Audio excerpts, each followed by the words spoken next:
All right, hello, hello. A very good afternoon to everyone out there right here. This is another video once again from Act Now, of course, and we are on the hot issue hashtag What's for Lunch. Now, guys, as you can see, we are going to be doing this from home. Well, SOP deems that it's necessary, of course, for the safety of the many others out there as well. I hope you guys understand, and apologies for the lack of professionalism in the background that I have right now. A little bit of an issue over there, but no worries. That's not going to stop us with the topics here today. Okay. And at the same time, of course, just to let everyone know, Mior is actually not available at the moment. So first and foremost, let me introduce myself first. My name is Ron, and I'm going to be on Act Now today to be speaking on behalf of him, of course, as well as Act Now on a couple of very interesting topics that we've actually discovered. And for those of you that are here right now, thank you so much for being here today, okay? It is truly an honor to have all of you here. And I hope you guys also enjoy yourselves. Please do not forget to also leave a question in the comment section if you have any questions whatsoever, and we'll try to pinpoint them if they are necessary topics for us to get into, okay? So the first topic that we have over here are indeed hotels that are struggling to survive. As we know, the pandemic has hit us very hard. Many industries out there have truly been affected. And at this point of time, the hotel industry does not shy away from being one of the ones that are very heavily affected as well. So for today, we are going to have once again our very special guest to be joining us here, which is none other than Mr. Melvin Lum. So let's all welcome him. Hi, Mr. Melvin. How are you? Hi, hi. Very good Hi, Ron. afternoon. Hi, Ron. How are you? I'm good. I'm good. It's great to have you here. Thank you so much for having me here as Yeah. well. Unfortunately, It's great Mio to is have not going you to be here. with us today. It's actually great to have you Thank you. here. Thank you. Thank you. It is. Welcome on It is board. I would say indeed welcome on a board. pleasure. All right. Thank Well, you. Thank you so much. Although Act Now is nothing new to me, though. I have actually been with you guys yes, before, but it's also yes, a great thing to have more ventures together. Yeah. yeah, definitely. We look forward for Okay. that. So, guys. Now, today we're Yes, talking about definitely. tourism industry in Malaysia.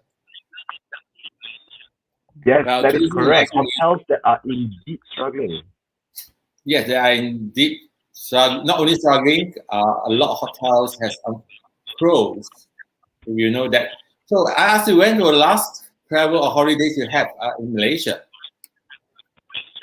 Oh Ron? wow, that has been like forever, honestly, Melvin. It's been forever since I've been on a holiday. It's been forever since I've been into a hotel, and I believe it's most probably the same for you as well. Am I right, Melvin? It's been Yeah, the absolutely last horrendous. travel, Everyone's hoping for a holiday.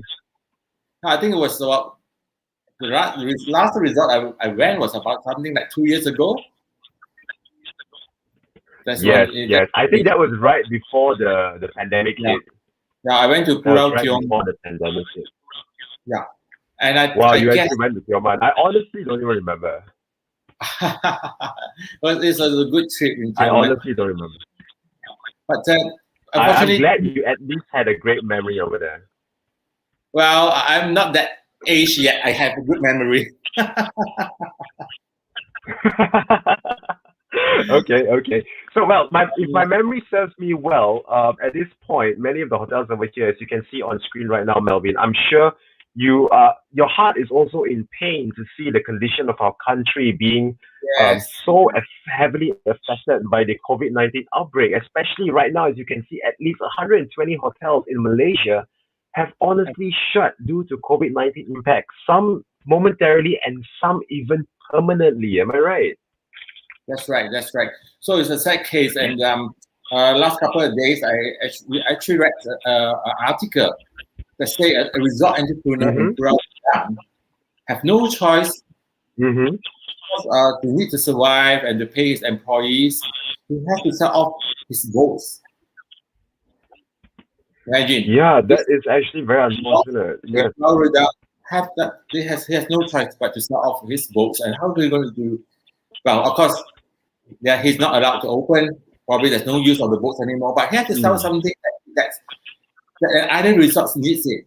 Boats is the part of the so-called interest. I mean, if you go to the island, besides enjoying the sun, the beach, you like to take the boats around island hoppings Mm-hmm. and all this. I have no choice but to sell off. That is very true. That is very true. I believe when it comes to especially island holidays where hotels are located near to beaches and whatnot, it is Yeah, truly a pain because the boats are somewhat of an asset to them. It's truly an asset.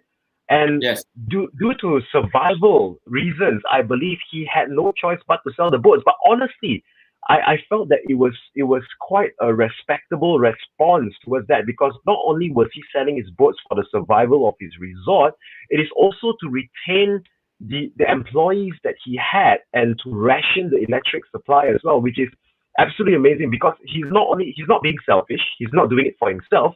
He is yeah, doing it not only for his business, but he's doing it for his employees as well, which truly yeah, impressed me because I believe employees, employers could have easily just said, you know what, sorry, you're not going to yeah, have a yeah. job anymore in the following month. That's it from us. Yeah. And he actually sold four to up to date, sold 4 out of 16 books to cover his expenses. You know, so I think he's a Exactly, exactly. good person. He cares for his staff, but definitely, I Mm-hmm. mean, in Malaysia, I think the tourism industry is I wouldn't say it's already dead. You know why I'm saying this? Even Yes, our without a landmark doubt. done now. You know, the five-star Mm-hmm. hotel the KL landmark for a long time, officially going to be closed by September 1st. Mm-hmm. I've gotten the news as well, which is truly Yeah. unfortunate. They were one of the pioneers in the hotel industry, and to know and to find out that Hotel Istana is actually going to close out. This were times when from my parents way back when they actually knew that hotels actually finally came into existence and they were brought out in Malaysia and especially Yes, I KL think per se, and they are this thing has been around for a long, long time. I mean, it's much older than you. I mean, it's actually my era. I mean, I probably same age as your for parents. sure, for sure. Yes, yes. So For sure, yeah, for sure. I believe, yeah. It's yeah. So it has to no choice because the management tried other ways to maintain by I mean selling the F&B, having the catering and all these things, but it doesn't work, because they incur yeah. huge operation losses every month.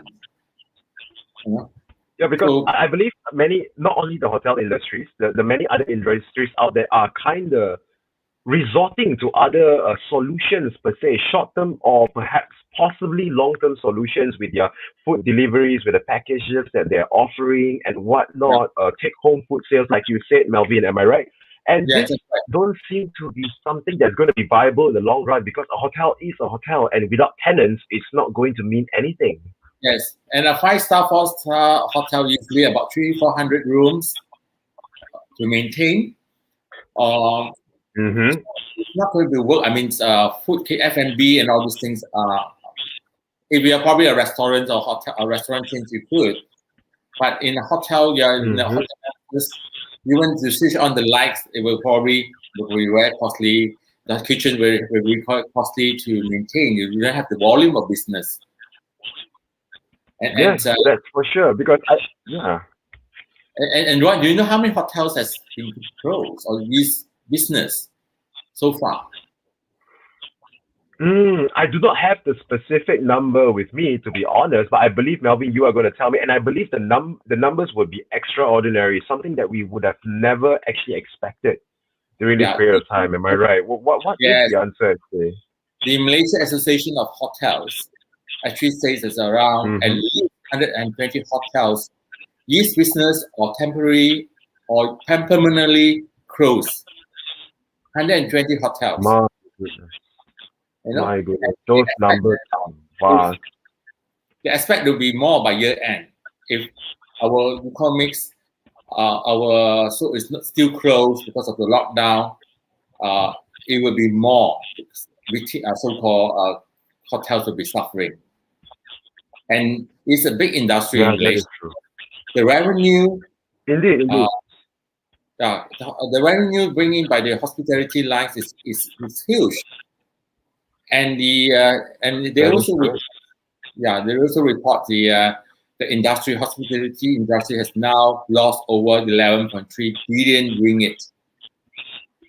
No, it's Yes, a big in fact, as you are actually mentioning about it, I actually went through this article as well, that the loss is truly in the billions, and specifically, of course, 11.3 billion, and it's actually still ongoing because of the pandemic, which means by the end of the year, we are going to see numbers even bigger than that based on the loss of the hotels in Malaysia itself. It's absolutely just it's just heartbreaking to know that some of these yes, really beautiful hotels from 4 stars, ranging of all stars, regardless of the standards that you're offering, are all literally just going down right now, and there's nothing much they can do about it.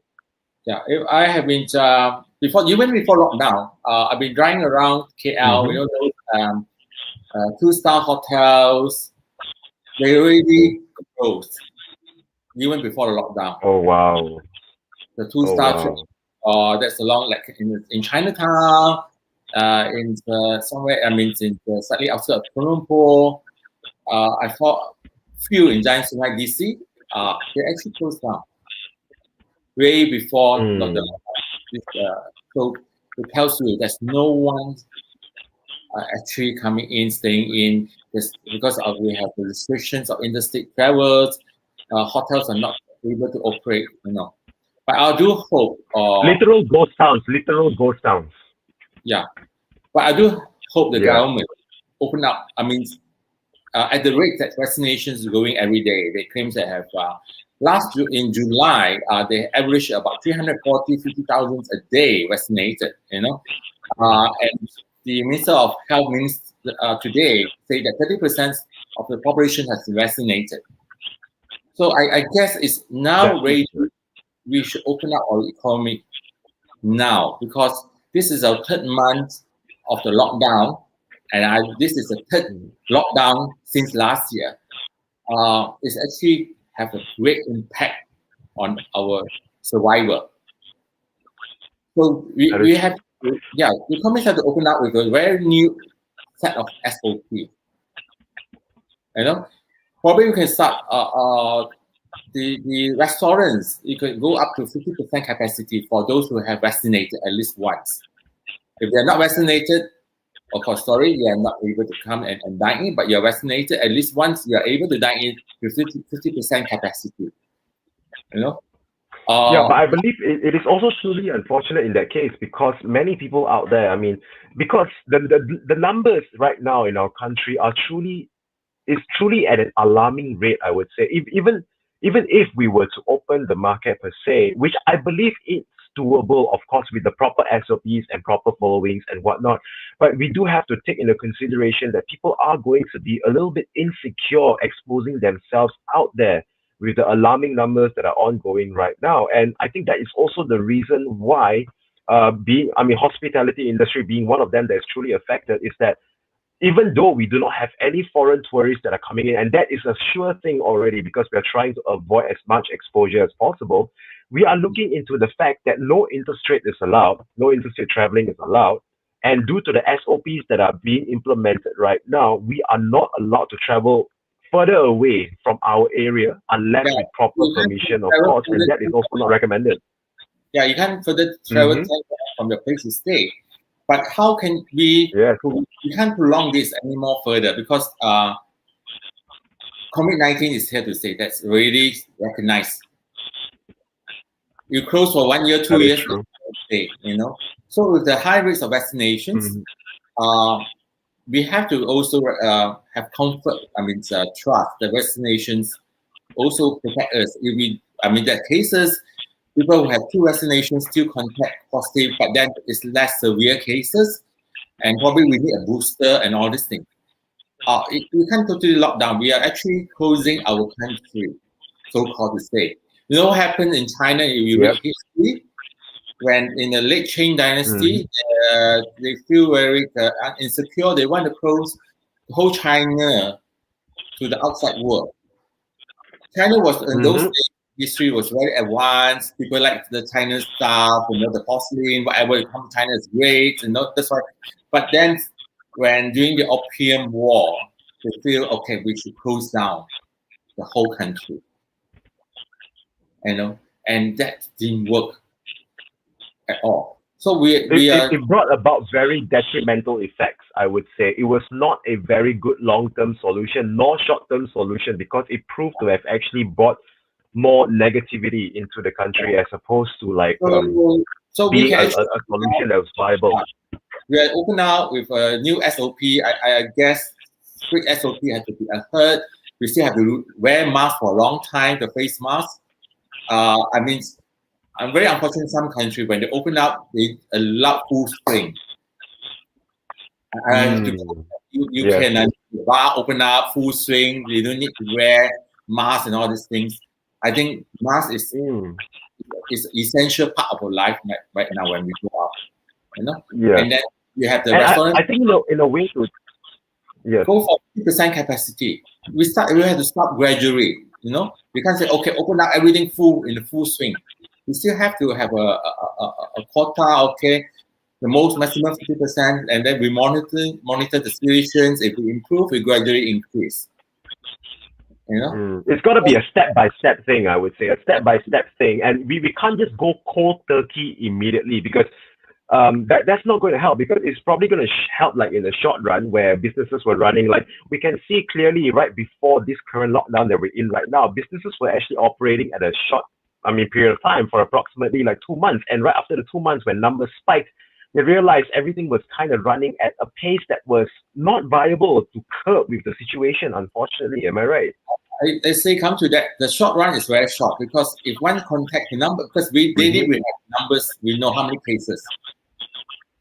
It doesn't take. That is true. We take fast actions, because you have to also educate the public. Please, we need to open, but we need your corporations. We need the business owners to also need to cooperate, because it's now some business owner, when they give them any chances to practice so-called flexibility, they abuse it. The cooperation of the community is truly very essential in curbing the issue. Empower the communities to take actions. If we find those small operators that are abusing it, let them operate. Let them take out the complaint, highlight it. That's why now in those days we actually have a lot of highlights from communities, that restaurants or in the public, they're not practicing SOP. So sometimes we also have to be blamed. I hope government be more lenient, but then we cannot take the government leniency to abuse the leniency until at a certain extent the numbers goes up again. We have to close down the business. So we have to work hand in hand. Well, yes. we are indeed. Actually, we were talking about hotels at first, Melvin. I think we are actually going off a little bit off, but indeed, it is a bit of a relation. Yes. Yeah, because the hotel industry, hospitality industry is a big income earner from Malaysia. That is true. In the income per capita that it brings in, basically the GDP, I would say, it does improve due to tourism is truly a very big factor in Malaysia. That's one thing for sure. Our first step is to have interstate travels, so-called interstate tourism first. Don't talk about overseas coming in. I say it's always a step-by-step implementations. It's not focusing on the inside, right? Yeah. By implementing, we allow so-called interstate tourism. travels with a new set of SOP. That is But true. today's That is Ron, true. our I issues, agree. I agree. Ron, our topic today is all on tourism, on resorts, Yes, hotels. yes. Let's just focus on tourism. We were talking about hotels now, guys. Well, as we Melvin was very passionate about it. I believe you were very passionate about it, and I believe that is a very good reason why as well, because of the condition that we're going through right now. And one of the very big industries that are being affected right now is none other than the hotels. Of course, as you can see, many are closing down, many are selling their things, many are resorting to many other solutions. So, guys, if you have any ideas on how the issue situation can be curbed, please feel free to drop in the comment section. We would like to hear out what the people has to say as well. Am I right, Melvin? Yes, definitely. We're all here to Yeah, share. for sure. Yeah. Exactly. So please feel free to share, guys. Anyways, we are going to move on to the second topic right now. Okay, we're going to be moving on to the second topic. In fact, this is going to be talking about illegal resorts endangering marine life. Now, Melvin, do you know anything about such a thing that is actually happening right now in Malaysia? Well, the friend Ron, right now, Mm-hmm. it can't.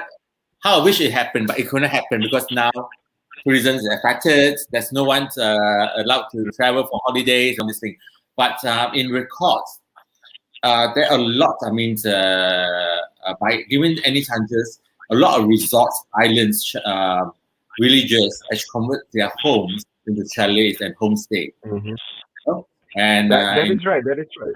yeah, so it's actually to cater for foreigner or local tourism, and this actually caused a lot of damages to the islands because Yeah. they I they did believe not this is also the perfect provide it. time to bring it up. Yeah. Yeah. So it's now okay. We have a rest, so-called tourism rest. I hope the authorities. We hope. I mean, it will the so-called interstate travel or tourism will be revived. I believe it will be very soon. But it probably is a good time to talk to these villagers that have converted their home to chalets or homestay. Give them a proper guidelines because most of these resorts, so-called Mm-hmm. owners, not adhered so-called adhered to the fire and safety laws, and they have improper Mm-hmm. Mm-hmm. and actually improper sewage systems. They let go discharge everything to the sea. Yes, exactly. So I believe they do not know that there are proper procedures that needs to be followed in order to ensure not only the safety of the tenants but the safety of the people that are living around the area. Because from what I know is that all these illegal resorts they were done like on a whim because it was a profitable industry. That's number one. And number two, considering the fact that perhaps the properties there are slightly cheaper or below market, that they decide to convert it into a place where people can come in for a holiday and did not consider all the kind of effects that would after effects that would come due to that. Like you said, like the sewage system was improper, many issues were caused, and a lot of pollution that is occurring, and hence the reason why endangering the marine life around the area. Am I right, Melvin? That's right. And we have also a report from Yeah. accounts officer from Madrid.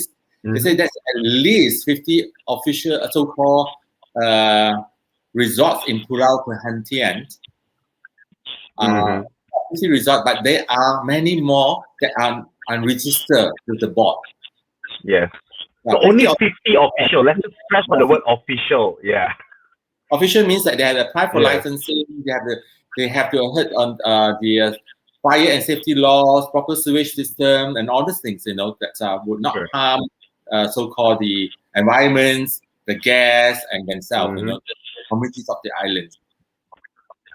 But we all know it when you hit Perhentian Islands, those are not the only resorts that you see. There are tons. 50 is honestly such a minimal number from the numbers that I've seen. As you're just driving through, you can see like numerous signboards just saying like, Yeah. oh, homestay, oh, chalets for rent, oh, and they're all like these random signboards that just pop out of nowhere. And sometimes locals like us, perhaps we will probably know a little bit better, but we sometimes tend to ignore it as well, let alone foreigners who are coming into our country and backpacking, and perhaps at a cheaper cost, they might just consider this as options. Yeah. And I saw a documentary. This is on Bangkok Island, not far from Mm-hmm. where Colombo is. Yep. Those Bangkok, those used to, houses, for the residents, they convert, they build extra rooms, and it's homestays, and they are packed during holidays and weekends, and they can actually put in Mm-hmm. 5 persons in a small room, and they convert My. their house to at least 3 to 4 rooms per time. So means that they will have a guest about 20, 30 people on the weekends, using the same facilities like the toilet. They have to line up for the toilet and all these things. So probably Oh wow. it could be fun, but then it could upgrade a lot of diseases if it's not well taken care of. You know, Exactly. So it's like I would say it's too saturated and yeah. no proper guidelines per se. I would say, yeah. Nice. I think it's a normal house along in Bangkok Island. The fishing village, but then they convert they Hmm. build 4 splitted rooms, and they put at least 4 beds there. So all sharing, whole family of friends there. Uh, If it's one room that rent out per house, is fine. They built somewhere 3, 4 rooms in a household just to accommodate that. well, And they as should, controversial as this is going to sound, these are the perfect business people. Am I right? They're looking for every opportunity possible. so they're great entrepreneur. They will say, okay, the room not only we rent out the room, we have 3, 4 meals a day for you. We cook breakfast for you. We cook lunch for you. We have afternoon tea. We have dinner for you. 4 meals a day. So they charge you X ringgit per head. So they're very enterprising. But I have one guest that actually Hmm. video that show around the stakes of that, probably a one toilet to share with 30 people. Oh wow. So Without the proper sanitization, I can only imagine what a nightmare it can be to be sharing. I honestly find it like sometimes when you're in public toilets and you can't really go because you're not very comfortable with the public toilet. I can't imagine like 30, 40 people sharing one toilet on a daily basis. It's yes, how and then cleanliness has to be important. Bangkok Islands, the villages, the Mhm, houses built on stilt on the island. So you mhm. will walk through the lane and all these things. You find piles of rubbish underneath. Mm. You have A cans. very unfavorable sight for sure. Yes. So I wish the village heads, please, if tourism on the island is part of the income, it's like fishing village, please clean up the environments there because it's more friendlier. People come here for, like you say, people will remember for good things or for bad things. People do remember, So we don't want to bring this Mhm, like mhm. memories back to you and share with their friends, you know. So Yeah. now as a I result, please make sure the environments are clean and all these things. So people who spend the money will have a pleasant stay, you know. Do Well, you agree? agree or not, I would say based on a bit of a perspective that I have towards the particular issue, it could partially be because of greed as well. I would say, like people are kind of thinking about, oh, I want money to come in. I've got an opportunity right now, and they kind of not think of the safety of the welfare of the community over there, and hence the reason why all this is actually happening. Like coming back from the first topic, we are talking about once again short-term gains, and they never actually look at the bigger picture, where if the whole environment is going to be affected in the long run, eventually tourists will take note, and no one's going to want to go there because the place is going to be horrendous. It's going to smell bad. It's not going to be a very beautiful sight anymore. The beaches are going to be disappearing because of that, and they just don't get it. They just like short term gains, like I say, it's always about the short term gains, and unfortunately, people are not looking at it long term anymore. Yeah. As part of the missions of now, we are very concerned about our environments. This is something That is that true. That is true. And the environment is truly an important issue. yeah, you know. So I guess today we Yeah. have we didn't go out for holidays, but I think we know a fair bit what is affecting the tourism right now in Malaysia. I think it is because we haven't been on holidays that a lot of us are actually planning for holidays in advance already. So we actually got into this topic also to find out a little bit more on what's happening. Because I mean, the frequent places that we go to are usually hotels, and one of the places that we want to go to is probably a resort with a beach side. Am I right? And Right. with this that's happening, we came across this news, and I believe it's very important for the community to also know through Act Now as well that this is actually truly affecting us in the background, and we're not really seeing the bigger picture over here. And the illegal resorts endangering marine life. This may sound somewhat a bit of a far-fetched topic, I would say, but I can also dare say that this topic has been brought up multiple times already, but unfortunately has been sidelined by the government authorities that are in charge of this particular issue. And we hope that this actually brings this particular topic to light to know that if tourism is truly important as an element for Malaysia per se, especially in the long run, these things have to be taken seriously. These things have to be looked upon as a very important element, as a plus side to what Malaysia has to offer. Right. That's right. Well, that's so much about Exactly. tourism today.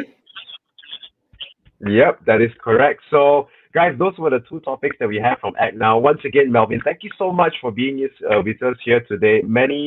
You've been plucking my thoughts quite a bit as well. And honestly, when you mentioned Istana Hotel, it did kind of hit a spot a little bit because I believe it had a special place in my parents' heart. Not going to go into details, of course. So, thank you so much, Melvin, for Okay. being with us here today. I hope Okay. you I have a hope to great see time. you soon. Okay. Okay, I hope to see you soon as well. Okay, take care of yourself. All right, Melvin, see you soon. Bye. All right, guys, so that was the two topics that we were talking about. Of course, this is once again from Act Now. Hashtag What's for Lunch here today, the very next episode. Now, guys, do catch us in the following episodes. Okay, we will get back to you very soon. And for those of you who were here with us throughout this whole period of time, thank you so much. I hope these topics definitely um, kind of piqued your interest a little bit to find out a little bit more on what's happening in Malaysia at this moment. Okay, we hope we can also chuti Malaysia soon, like Nick actually mentioned. So thank you so much, guys, for being here. Now, remember, at the same time, of course, there are a couple of things I do want to point out to you guys as well that we are going to be on podcast as well. So feel free to actually look us up over there.